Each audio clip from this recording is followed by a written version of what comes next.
welcome back to my channel. It's your boy D Dyson. Echo, season 1, all 5 episodes in one day. Loved it. And I feel like this is our first Marvel series that we got to binge watch.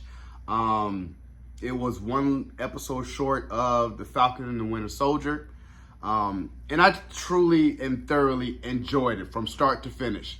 Understanding her culture of the Choctaw Indian in Oklahoma, and even with the beginning piece of what that really was. So it was basically I'm trying to figure out, okay, with the cave dropping in with the water, and then their skin flaked off, and then they became Indians of the land. So I was telling myself, I'm like, that must be her superpower at some point. But I loved how they left it open-ended like that, and then it went over to her being kind of like her backstory of her and her mother in a car accident, and that's kind of revealing how she lost her leg, and even with her mom's like kind of how when she was passed away, like she had the paw print on, the handprint on her hand, on her face rather. But I loved every bit of it, where you got her full backstory, and even as an adolescent, you seen the Kingpin there, and it picks up kind of from Hawkeye, where it was showing, Maya as a little kid, and he couldn't really get to her, like understand her, but he always had an interpreter to make sure that he understood her. And that was like, he grew her up to be his best assassin, and he recognized that rage in her, recognized it's like, man, okay, after your father passed, you may be of use, and he just threw her basically in the fire, and started going and had to go against a rival gang, and they were fighting, and then you finally get in the first episode from the bad guy's perspective of Daredevil fighting. Daredevil comes in, he's starting to whoop, coming in, doing the action, and then the choreographed action in the first episode. I loved every bit of it. Only about 2 things where she was about to kick him, and it was kind of like laggy a little bit, and I was kind of like, that looks too choreographed. Like he didn't land right where he needed to be to actually just smoothly kick her. And then when he was going for like the knee thrust into her face, it looked like it was like he was way away from it. So it was kind of in a position where I enjoyed it, but still I was kind of like, wait. I was doing that a little bit. And even with his suit, because now the Daredevil from Netflix is canon, and all that is canon, that he went back to his regular suit from Daredevil from Netflix. So I loved the first episode. The thing that I was kind of really upset about was the train scene, where she was jumping off the train, and I was telling myself, I'm like, okay, yeah, you could tell that is. I was so upset about that. I was like, man, that's totally not real. It knocked down a few points in my book, but nevertheless, I love the dynamic of her being at home with Biscuits, and her family that she was always around in Oklahoma, even with her cousin. Like I said, after her father passed, she kind of cut a lot of everyone off and was really shielded and just wanted to be just a pure assassin. But I loved how grounded this is for Marvel Spotlight, showing that this is a grounded universe, or it's a grounded TV show. I feel like they should be working more of this. I think Daredevil Born Again is going to be as grounded as this as well. When it came to the Kingpin, very brutal, very gruesome. I loved it. I still love that you keep it, especially as the trailers was when he was beating down the ice cream man, that it was just boom, boom. And I was like, yeah, then it shows how he recovered from getting shot in the eye. But I still don't know. They're not going to really talk about how he survived that in point blank range. So I think that's a little bit campy.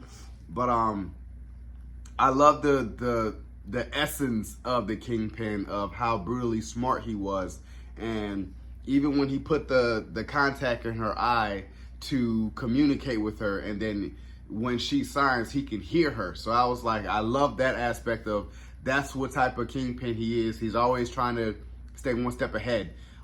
Even when I like the flashback when they were doing their Sunday dinners and he had their interpreter leave and he was like, it's enough. And had the interpreter murked because she was in there. I was just kind of like, bruh, this dude is brutal.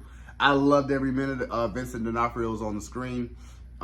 Just to be there and try to be that father figure for her. But it was like, you know, she's like, man, everything you told me was a lie, which it was, you know, but it's the kingpin, you know, so, but she has to fight between being a bad guy and a good guy.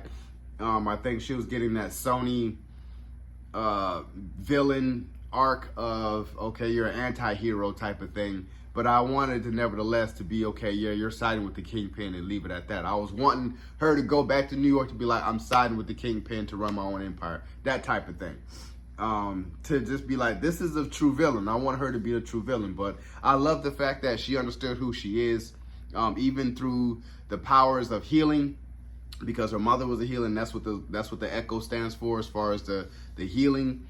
That I was telling myself, is that going to be some type of superpower you got that you can heal, especially when she touched the kingpin and trying to heal his pain, and he was just like, would you? And that's when he was like, what'd you do? They just skipped to be like, he's leaving. So I was telling myself, I'm like, that kind of hurt me to be like, I thought we was going to go more into that. I did like the sub boss, old boy from Limitless. That, you know, the Russian guy kind of, but I was like, you know, he's in a position where I'm like, yeah, you're going to see more of him. I like that. The family dynamic, the culture aspect of Native Americans, I loved every bit of it because, like I said, I'm like, it's their time right now. Lily Gladstone winning the Golden Globe. I was really, really enthralled with looking at the Choctaw and seeing how. And they got the history right. You know, they're in Oklahoma. They migrated from Mississippi, and they showed their dances. And it was a lot of stuff that they got to really implement and show in here of the Choctaw people. Even with her Uncle Henry, who used to be running with her father, but now he just runs a roller skate rink, trying to help Maya as much as possible. Even with, like, her granddad, so to speak. And he was like, used to be with his grandmother. Like, they're all trying to help her, you know. It's like they all knew who she was, and they all really still, although all the stuff, but they still try to help her nonetheless. I really loved every bit of it, you know. But like I said, I do give this series a 7 out of 10 just for the points that I was kind of like, some of the stuff lands, but I can get it's only in 5 episodes. You could have went for a good 6 or 7. I think 7 would have been on the nose. You could have did all 5 and then 2 more episodes back to back, week after week. But I feel like because of this, we're going to get Daredevil soon. So the post-credit, I really don't understand the post-credit scene, but a lot of people was like, that's going to be setting up for the Devil's Reign with Daredevil, as WilsonFisk is going to be the mayor of New York, or trying to go to the mayor of New York. Once he finds out that he's not going to be able to do it, all hell breaks loose. But I like that aspect of him trying to run for mayor, and then, you know, Matt looking at it like, oh, hell no. Like, nah, we got to stop that. So I think that's going to be setting up for Daredevil Born Again. That's why I had so many episodes to tie in a lot of loose stuff and then introduce a lot of stuff. I think we're going to get a lot more into that.